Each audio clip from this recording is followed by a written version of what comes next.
Hello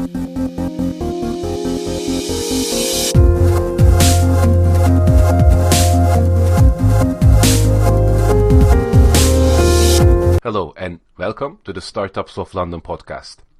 I'm your host Ozan and the founder of Startups of London. Today, I'm joined by Asif Ahmed, founder of Acclivity Advisors and thefinancedepartment.co. Asif also has a book with the title The Finance Playbook for Entrepreneurs on Amazon, where he writes about building a finance department for high-growth businesses. Welcome to this chat, Asif. Thank you, Ozan. It's lovely to be here. Great to have you. So can you start by, for the people who don't really have a background in this, by walking us through what goes on in the mind of founders and business owners when it comes to finance? What's their understanding of this whole situation, especially around startups? And I'm also curious to understand how their appreciation and in terms of the role of finance changes as companies grow and as founders mature. So what's your experience and what's the world you see from your lens, from your expertise? I think that's a really interesting question because it is that psychology that has underpinned the businesses that we operate and the products that we like to build and put into the market. Because finance as a general concept, I think, is often a topic that people know is important, but they don't quite know how important and when it should be more important, when it should be less important. And so there generally ends up being an appreciation, but a little bit of an aversion to tackling it head on. And the reason for that is because obviously founders come from a whole raft of different backgrounds. And so finance doesn't always come naturally to people that are from a non-financial background. And even to those that do come from a financial background, they're not necessarily well versed in what the finances of an early stage business look like. And so there's a whole spectrum. And I think that what the solution to that spectrum is to be able to make sure that the advisor community is well prepared to be able to deal with people from across that spectrum. And that's what we've tried to do at Acclivity with our accounting firm, focusing on early stage businesses specifically. But then that is also how I have then gone on to then write this book, as well as then co-found the finance department. Because what we have understood is that people are willing to learn if they are spoken to in an understandable language. And if you arm entrepreneurs with that knowledge early, it just helps them get to where they need to be quicker, as opposed to be reliant and stabbing in the dark with trying to acquire this knowledge. Do you see a trend almost in the way people see finance and the things they tend to associate finance with and the things they think about as their companies grow? So imagine this stereotypical founder got together with a few of her buddies and then built a company. They have a few employees versus that company has really taken off is a company of let's say 50 plus people doing a revenue of plus £1 million.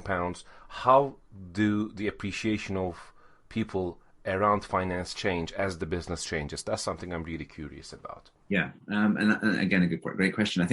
I think that the appreciation naturally heightens as the company grows because the role of finance becomes so much more important. But I would argue that actually your appreciation for finance is really a function of how you were introduced to the concept of finance when you were not that big.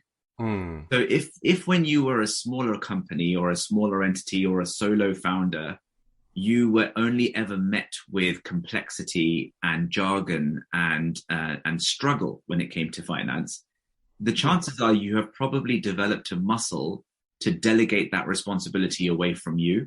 And as you grow, that muscle just becomes stronger and becomes more reliant upon other people. Whereas if you've had the opposite experience at the earlier stage, then your enjoyment almost for having a strong foundation means that you end up skewing more decisions through a finance lens, because you've done the work to get to the point to understanding okay, how does the finance aspect impact the decisions that we are now making? Okay. What are we doing now, and how does that financially impact us? Whereas again, like I said, if you'd had the former experience, you're almost reliant upon other people to tell you that whatever your commercial goals are, they actually stack up from a finance perspective as well. So I think there's slightly two nuanced experiences for the same journey, depending on what their experiences were at an earlier stage.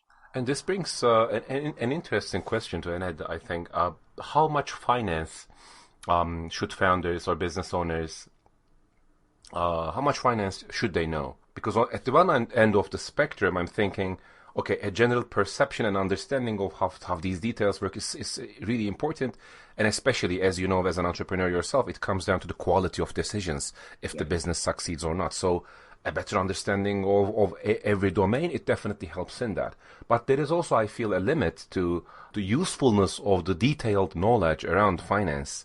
And there is a certain cutoff point, I feel there should be one, in which where I should say as a founder, okay, this is just absolutely too many details for me. I need to find someone who has better expertise in this than me, and I need to delegate. So where is that limit, and what are the things, if you could perhaps indulge us with a few details within finance that founders should know? Perhaps this is a complex question from my end, but I hope it makes sense. Yeah, no, absolutely, it makes sense, and you're also right to recognize that there's no definitive list of here is what you should know versus here is what you shouldn't. Of course. But my philosophy is always that you should always be in a position, particularly with finance, but also across the business more generally. You should always be in a position where you are asking, or you have an ability to ask the right questions. So it's not so much that you always have the answers, but you should have at least enough knowledge to be able to ask the right questions. Now, why is that important? Got it. That's a great heuristic, by the way. Yeah, So well, and the reason for that, ask the right questions so that you can trigger the right conversations, and at least the company, from a perspective, understands the priorities. Although you are saying you don't need to have all the answers, but without asking the right questions, you will then be lost, even if you have someone at hand. Absolutely, right. And there's a whole industry, not least me included, that is built around being able to answer the right questions, whether they are lawyers or accountants or tax advisors or otherwise. But the problem with not being able to ask the right question is that you then don't know whether you've received the right answer either. And now, when I say again, that this could sound quite high level to say how do you go about asking the right questions? I think that it is like muscle. You have to be in a position where you are working with an advisor, or you are in an environment where asking questions is encouraged, regardless of how basic they may seem. And so, in the book, for example, and more generally, I talk about advisor-founder fit being more important than the brand name of the advisory firm that you work with.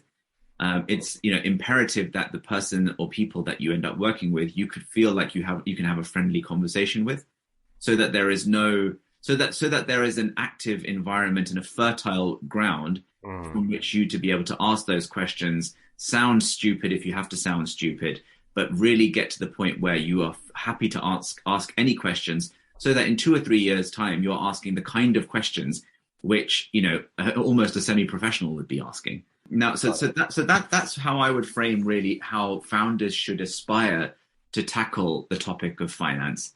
To say, rather than rely upon an external party or an employee or one employee to say, you come up with all the questions and you come up with all the answers. It's more a case of, I will research exactly what questions I need answering, and at that point, I will step away to a more seasoned professional. I really like this approach, if I'm honest. I think it makes sense both from a consultancy point of view. It does make sense from a competency point of view. I have some background in HR as well. So, and it also makes sense from a learning point of view. So I like this does sit well with me and with what I know about startups. But this also brings the question of, okay, what are these important questions? There's like this Pareto for everything, right? Yeah. What are the questions that perhaps cover 80% of the business, Yeah. but that are asked very, very frequently? Do you have any of them off the top of your mind? Yeah, and particularly for early stage businesses, I think that the Pareto is even more important, right? Hmm. Because frankly, you have limited time, you have limited budget, you have limited attention span, because there are so many things that are having to be done concurrently. And so we always encourage entrepreneurs to start by really fundamentally answering the question of what it is that they are trying to achieve. And that needs to be a really measurable goal. So from the standpoint of And this is usually something like sales, right? Or sometimes growth, but correct, yeah. So we aspire to hit this revenue number, or we aspire to have this many products in the market, or something that is audacious to some extent, but it is at least tangible. And from there, you can backward calculate what does that mean I need to know about today to be able to get to that goal. Now, that lens can apply to every department, but particularly with finance, it then means, for example, all right, well, if I'm going to aspire to hit a sales number of, say, £1 million, I'm going to need to hire, 6 sales representatives within the next 3 years, which means that I'm probably going to need to be pretty hot on recruitment processes, salary structures, equity incentive schemes, bonus structures, et cetera, today, because if I hit my goals, then tomorrow I'm going to have 6 new sales representatives who need to be encouraged and optimized to be able to meet that target, right? So that's just one framing to say, okay, well, what should I be learning about today based on what I know about my target future? yeah, for another business, it might be they have a strategy built around awareness and building up their follower base.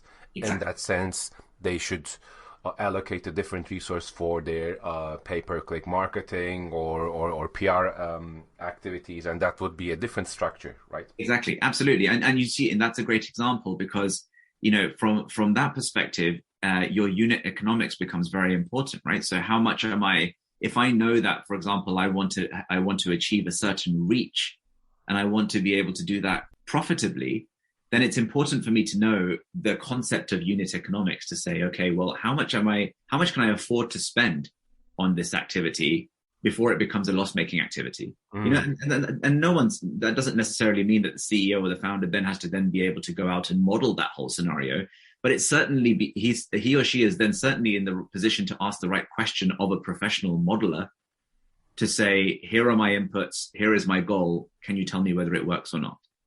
This also makes it a very cross-functional, collaborative thing in its heart. In a small startup, the founder almost always acts like this person, or the founders in many cases look things from a finance perspective. At the same time, they look at it from a technology perspective and then from a marketing perspective. And it's really important, I feel, in the successful startups that I've seen, that they can sit in the same table, someone from finance department, someone from marketing, and someone from product, let's say, and they can collaborate and they can think together. Have you witnessed companies that are able to do this versus who were not? And how do you think this has a role to play? Finance people playing well with others, as opposed to, and I'm sure you've experienced this as well, I have, a sort of certain arrogance that comes with knowing other people do not really understand the details of what goes on, right? Yeah, no, absolutely, you're right. And I think that if I had to assess the widest distribution of successful founders, whether they're or C-suite, it's really those that are specialist generalists. So they have an ability to know enough about everything to be able to act as the conduit to every decision-making process. So, I don't necessarily need to be the one that goes out and calculates what the margin on this given decision is. But based on what I know I'm being fed in from marketing, as well as what I'm being fed in from legal, and based on what finance is telling me, as a founder, I can assess that this is a good decision. And and acting as that sort of the center node to a sort of network of specialists is really, I think, where a founder earns their value. Interesting. This almost always makes me think of a few of the scenes in one of my childhood favorite shows, Star Trek. Right. Yeah. Some people like it, some people hate it. I love it, and Yeah. I like it because it has this science edge rather than this, I don't know, empty in substance type of an action movie. Like there's Right. the science component, but a lot of people have glossed over the fact that it's actually an incredible system when it comes to managing an organization, a Right. complex organization, especially at times of crisis, Right. building a good culture where people can speak up Yeah. and where information travels seamlessly between parties. And I think that's the role of the leader. Be like Jean-Luc Picard and like Yeah. get some information from finance, get some information from HR, make sure people talk with each other, Yeah. and then make the decision. But this brings on another question, of course, which is what do finance people generally think? And feel free to mention the types of clients you have with Acclivity Advisors and the people you get in touch with, the financedepartment.co, with regards to this question. Like, do your clients ask you to make decisions for them? Do you try to remain neutral and say, look, like we can help you with this, we can give you information, but we cannot make the decisions for you? How does this dynamic play out?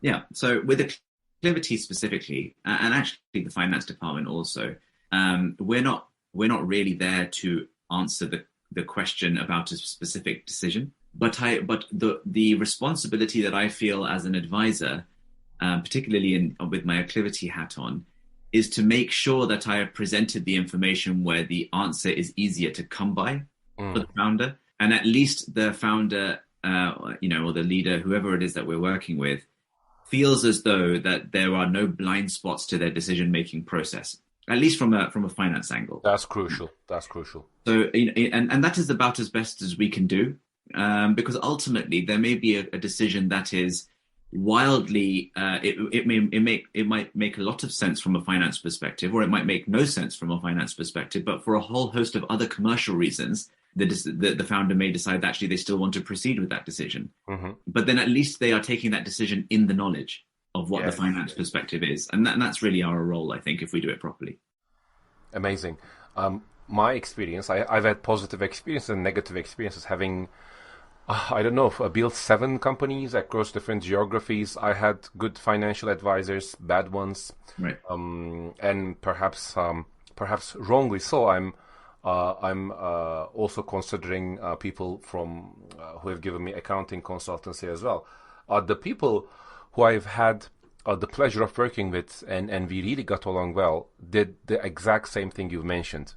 They've answered questions rather than leave me with more questions. Right. The people who I've had real difficulty working with were the people when I went to them with a question, like they gave me an answer, but then I end up with more questions, and I ask these new questions, and then I end up with more questions, and it becomes really frustrating. And I think like a lot of people seem to think finance is a numbers thing, but I think there's a role of empathy in there. What do you think? I mean, I couldn't agree more. I've written this in my book. Actually, I've got a whole section on empathy being probably one of the 3 leading frameworks. We hit the nail there. Yeah, well, that you should assess who you work with from a finance perspective, because, as you say, ultimately, it boils down to whether that advisor can actually help you based on understanding what your viewpoint is and why your viewpoint is what it is. And so if an advisor is just going to give you a textbook answer to everything, well, then, they're no different to you typing something into Google. Exactly. And to some extent, that's fine. There may well be businesses that actually are quite straightforward and they need a textbook answer. Mm-hmm. And they can therefore work with that textbook advisor, and I'm sure they will be fine. But where we work with high growth businesses, particularly that are, either venture capital backed or technology businesses, there are so many nuances to every question that unless you can empathize with what the different nuances are, that relationship is never going to flourish. And we often are faced with that situation. We have situations where a client is telling us that their VC is wanting to either wanting to continue funding them or not want to continue funding them, and therefore they need to make certain decisions accordingly. What do we think? Without actually saying this is what you should do, we can at least say, okay, based on this situation, here are your 4 or 5 options in our view. And it just allows them to either hear the answer that they already knew that they were going to make, or it reinforces for them that actually the decision that they're making is the right one.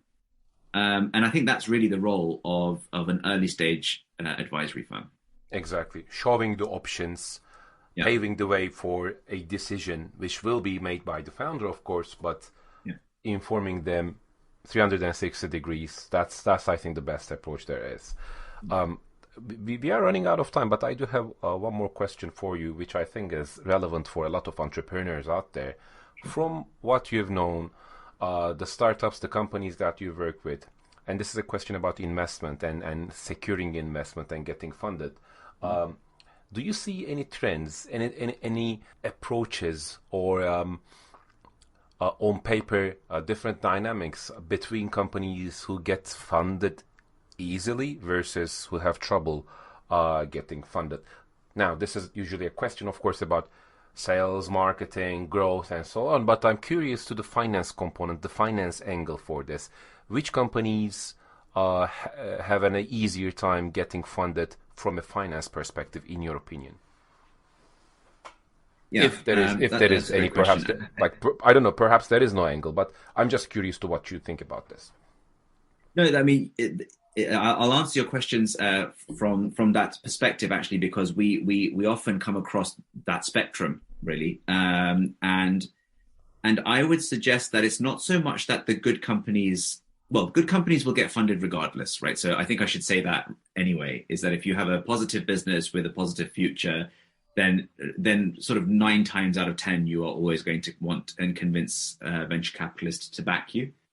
And Asif, just before you carry on, when you say a positive business, do you mean positive in terms of cash flow, positive in terms of total revenue? Like, what does positive mean for you in that sense? So positive in this sense really means positive in terms of whatever your business is aspiring to achieve. So for example, if you are aspiring to build revenue, then that trend is what you are showing positive growth towards. If you're aspiring to be profitable and you're showing positive trend in that direction, that's fine. If you're sort of trying to increase daily active users, for example, and that is positively trending. My point is that whatever it is that you said you're achieving, if you are showing positive signs to being able to achieve it, then the chances are you're likely to always attract outside capital.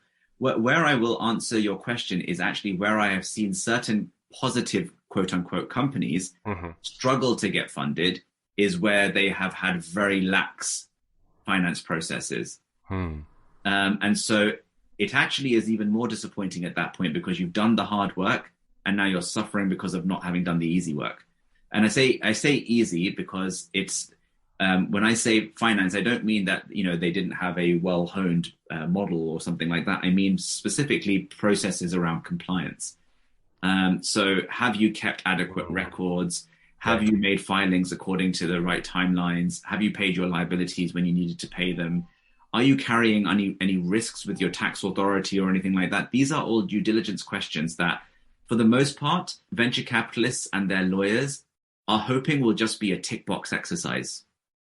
But where we have seen things become sour sometimes is where an early stage company has not really paid much attention to these, for all the reasons that I mentioned earlier, that the founder was intimidated by this topic, or they delegated it to somebody that maybe wasn't the right kind of advisor. We've seen those kinds of transactions either drag on way longer than they needed to, or just fall over completely because a venture capitalist doesn't want to take on the amount of risk that comes with working with this company. So that's the lens I would apply to finance and venture capital businesses. I think that's a refreshing perspective, and it makes me think this. It makes me better understand the role of finance. And this was an enlightening chat. Hope it was so for our listeners out there as well. I really enjoyed having you on, Asif. Thank you for taking the time today. No, thank you for having me, Ozan.